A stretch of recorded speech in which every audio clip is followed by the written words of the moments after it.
Un encuentro con su palabra, porque secase la hierba, marchitase la flor, mas la palabra de Dios permanece para siempre. Con ustedes, el doctor José Ricardo Arias Quintero.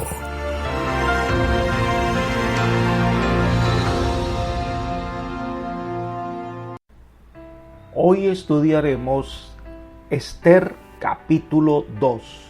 Esther proclamada reina. Te invito a orar. Amante Padre Celestial, gracias Señor por tu bondad y amor.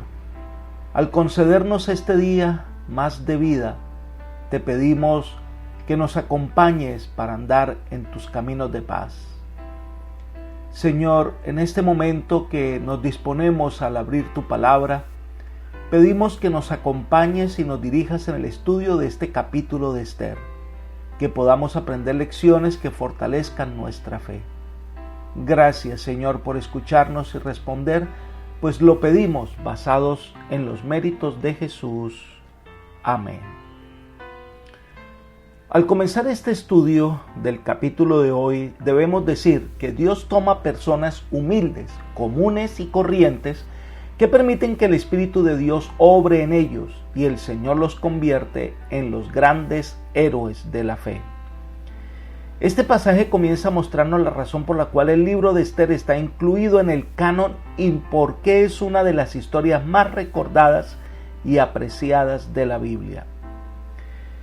Pasado el tiempo, el rey Asuero comienza a reflexionar sobre las decisiones que había tomado y ante esto sus siervos les ofrecen una solución. Vamos a leer los versículos 1 al 4. Después de estas cosas, sosegada ya la ira del rey Asuero, se acordó de Vasti, de lo que ella había hecho y de la sentencia contra ella. Entonces dijeron los criados del rey, sus cortesanos: busquen para el rey jóvenes vírgenes de buen parecer.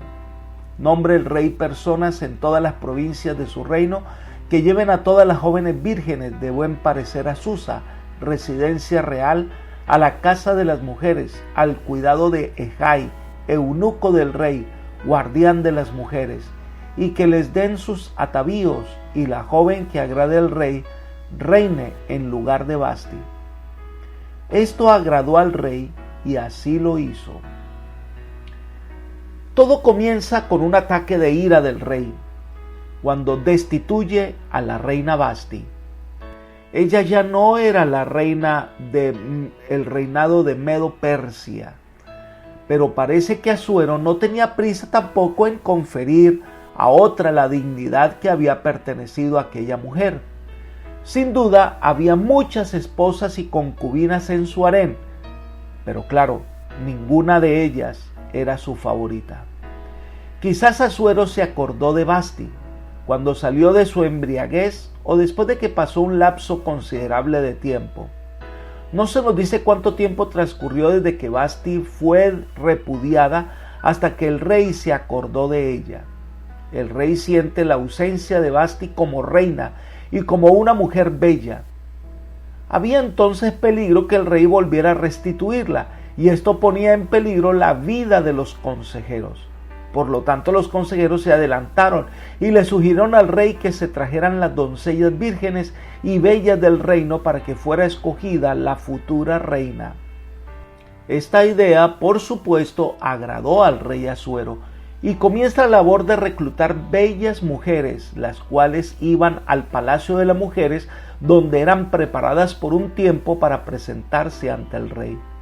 En los palacios del cercano oriente, los harenes siempre estaban separados de la residencia del rey y de los otros hombres. El harén se hallaba por lo general en otro edificio y lo dirigían eunucos. En el palacio de Jerjes, el harén estaba situado en el sector noreste del palacio. Estas mujeres estaban bajo el cuidado de Ejai, un eunuco que se encargaba de la seguridad, y quizás otro eunuco se encargaba de alistarlas para su entrevista con el rey, y el rey escogería a una de ellas para ser la reina. Entonces ahora la escena de la narración se enfoca en una niña huérfana, judía, que fue criada por un familiar cercano llamado Mardoqueo, de la tribu de Benjamín, y que pertenecía a los judíos que permanecieron en Susa y no descendieron a Jerusalén. Leamos los versículos 5 al 7. En Susa, la residencia real, había un judío cuyo nombre era Mardoqueo, hijo de Jair, hijo de Simei, hijo de Cis, del linaje de Benjamín, el cual había sido deportado de Jerusalén con los cautivos que fueron llevados con Jeconías, rey de Judá, en la deportación que hizo Nabucodonosor, rey de Babilonia. Y había criado a Hadasa, es decir, a Esther, hija de su tío, porque era huérfana. La joven era de hermosa figura y de buen parecer. Cuando su padre y su madre murieron, Mardoqueo la adoptó como hija suya. La escena se traslada abruptamente a la corte de Persia, a un humilde hogar judío en algún lugar de la capital.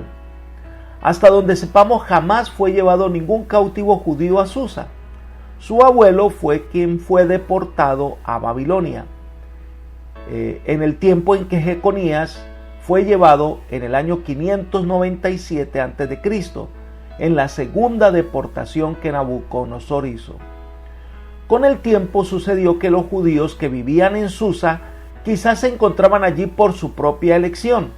Según la tradición judía, Mardoqueo se dedicaba a alguna empresa comercial antes de que el destino lo vinculara con la corte persa. Se dice de Mardoqueo que ante la muerte de su tío y su esposa, él adopta a su prima Hadasa como su hija, que después recibe el nombre de Esther. Mardoqueo eligió un nombre persa, posiblemente para ocultar el origen judío de Esther. Esta niña tenía unas características particulares. Era hermosa en lo físico, pero lo que más resalta era su carácter. Fue educada para obedecer, era de trato agradable y prudente.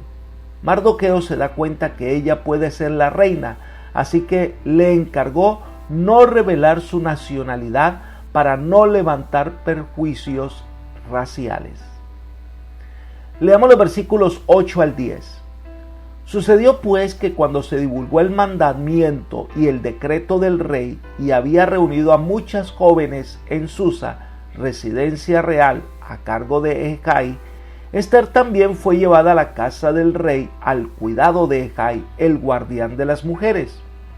La joven le agradó y halló gracia delante de él, por lo que se le apresuró a proporcionarle atavíos y alimentos. También se le dio 7 doncellas escogidas de la casa del rey y la llevó con sus doncellas a lo mejor de la casa de las mujeres. Esther no declaró cuál era su pueblo ni su parentela, porque Mardoqueo le había mandado que no lo dijera. Y cada día Mardoqueo se paseaba delante del patio de la casa de las mujeres para saber cómo le iba y cómo trataban a Esther. El decreto del rey, que son las leyes de Meda y Persa, no podían abolirse y daba que los jóvenes de buen parecer, ellas debían ser llevadas al palacio real. Entonces, al darse cuenta de las cualidades de Esther, se la llevaron también al palacio. Tan pronto como Hadasa, conocida también como Esther, llegó al palacio, ganó el aprecio del encargado de las vírgenes, quien le instruyó personalmente sobre lo que debía hacer o decir ante el rey. Entonces tuvo una deferencia especial con Esther. Al considerarla la mejor de todas las candidatas, le nombra 7 doncellas para que estuvieran pendientes de sus necesidades y para que la ataviaran con lo mejor de la casa de las mujeres. El hecho de que ocultara su identidad era porque probablemente el rey no escogería como reina a una representante de una raza sometida. Pero el relato agrega un detalle interesante. Cada día Mardoqueo se paseaba por el patio de la casa de las mujeres. En el contexto entonces está implícito que Mardoqueo ya era uno de los funcionarios subalternos que estaban a la puerta del rey para cumplir sus órdenes. Sin embargo, Mardoqueo usó de astucia, al darse suficiente tiempo para ausentarse de la entrada principal del palacio y de esta manera poder visitar el patio enfrente del harén y ver a Esther, o a lo menos tener noticias acerca de ella. Ahora, el autor del libro nos explica cuál era el proceso que se llevaba para presentar a una dama ante el rey. Leamos los versículos 12 al 14. El tiempo de los atavíos de las jóvenes era de 12 meses. 6 meses se ungían con aceite de mirra y otros 6 meses con perfumes aromáticos y ungüento para mujeres. Después de este tiempo, cada una de las jóvenes se presentaba por turno ante el rey Asuero. Cuando una joven se presentaba ante el rey, se le daba todo cuanto pedía para que fuera ataviada con ellos desde la casa de las mujeres hasta la casa del rey. Iba por la tarde y a la mañana siguiente pasaba a la segunda casa de las mujeres a cargo de Saasgaz, eunuco del rey, que era guardián de las concubinas. No se presentaba más ante el rey a menos que éste lo deseara y le llamara expresamente. Las mujeres literalmente eran preparadas para presentarse ante el rey con atavíos especiales. Además, durante 6 meses fueron ungidas con aceite de mirra. La mirra era un ungüento muy apreciado por los antiguos, tanto por su aroma como por su supuesta virtud purificadora, y otros 6 meses con diversos perfumes. Así que la preparación para este reinado duró 12 meses. Cuando se iba a presentar ante el rey, se le concedía lo que pidiera. Era su recompensa por su preparación.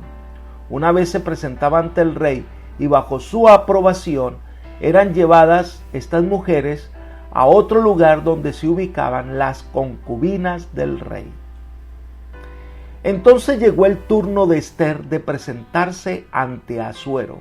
Leamos los versículos 15 al 18.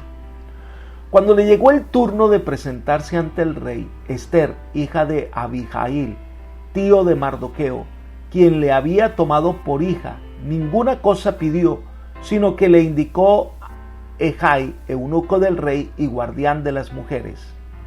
Esther se ganaba el favor de todos los que la veían. Fue pues Esther llevada ante el rey Asuero, al palacio real, en el mes 10, que es el mes de Tebet, en el 7º año de su reinado. Y el rey amó a Esther más que a todas las otras mujeres. Halló ella más gracia y benevolencia que todas las demás vírgenes delante del rey, quien puso la corona real sobre su cabeza y la hizo reina en lugar de Vasti. Ofreció luego el rey un gran banquete en honor de Esther a todos sus príncipes y siervos. Rebajó los tributos a las provincias y repartió mercedes conforme a la generosidad real. Así que se da en este momento el nombre del padre de Esther. Él era Abihail, tío paterno de Mardoqueo. Hubo algo significativo en la entrevista de Esther. Ella dice que ninguna cosa pidió. Esther aceptó el consejo de Ejai sin hacer preguntas, a pesar de su privilegio de ponerse los vestidos y las joyas que eligiera ella misma. La fecha de este encuentro con el rey se dice que fue en el mes 10, es decir, el mes de Tebet, en el 7º año del reinado de Asuero. Corresponde a la última parte de diciembre y la primera parte de enero, en el 7º año de Asuero.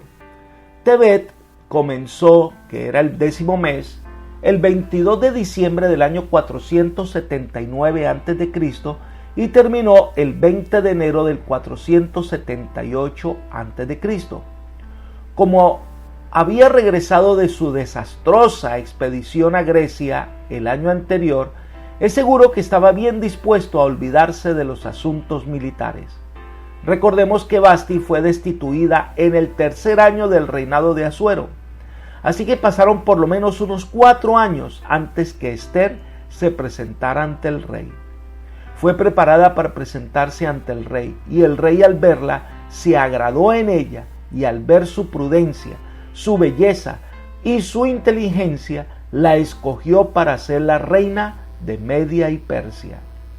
Una niña sencilla, con un origen humilde en una nación pagana, pero criada por un familiar que la quiso como su hija, que le enseñó los caminos del Señor, que la orientó para ser una buena mujer. Dios toma a personas comunes y corrientes y los transforma en héroes. Tu vida en las manos de Dios puede mucho. Entonces el rey la corona como la reina y hace un banquete en honor a ella, y como muestra de su regocijo, en honor de la coronación de Ester, el rey exoneró a los contribuyentes del tributo que se acostumbraba a pagar en ese momento. La costumbre real de Persia era dar a la reina una 10ª parte de todas las multas pagadas al rey. La reina usaba el dinero para su guardarropa y para otros gastos.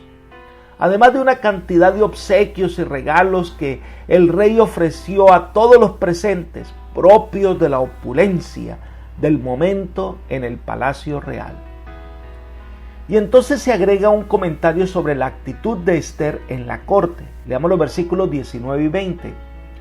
Cuando las vírgenes fueron reunidas por segunda vez, Mardoqueo estaba sentado a la puerta del rey.